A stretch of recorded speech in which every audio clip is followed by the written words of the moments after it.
When we start to bring in our elements, we typically want to use the layers functionality here. So let me click on the layers tab, and layers are just a very handy tool for organizing your assets, because later on when you have a lot of things in your layout, it can become a little bit challenging to select the things you need.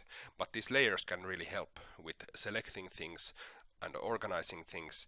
And there's also a thing called parallax, which is a cool concept that I will explain better in the next video. But for now, let's just create a couple of these layers.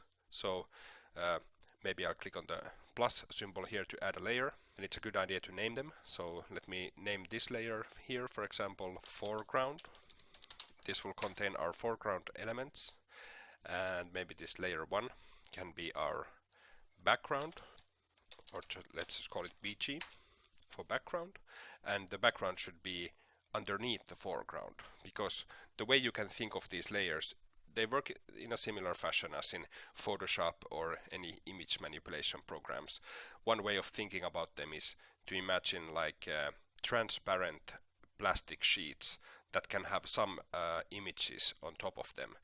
So the sheets that are on top of other sheets are the ones that are visible. So for example, if I have something in the foreground and the foreground is above the background layer here, then what is in the foreground will cover what is beneath it in the background.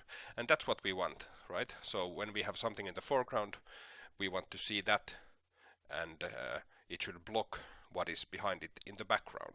So that's why it's important to organize the order of these layers so that the foreground is on top of the background.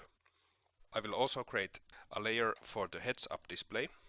Let's just call it HUD or HUD, and this will contain things that should always be visible. And for example, the energy hearts that we always want to see, no matter where we are in the layout, we always want to see some things. And let's create one more layer, and I'm going to call this one far BG. This will be a background layer, but it will contain elements that are the furthest away from us. Let's select the foreground here, and I will start to bring in my foreground elements.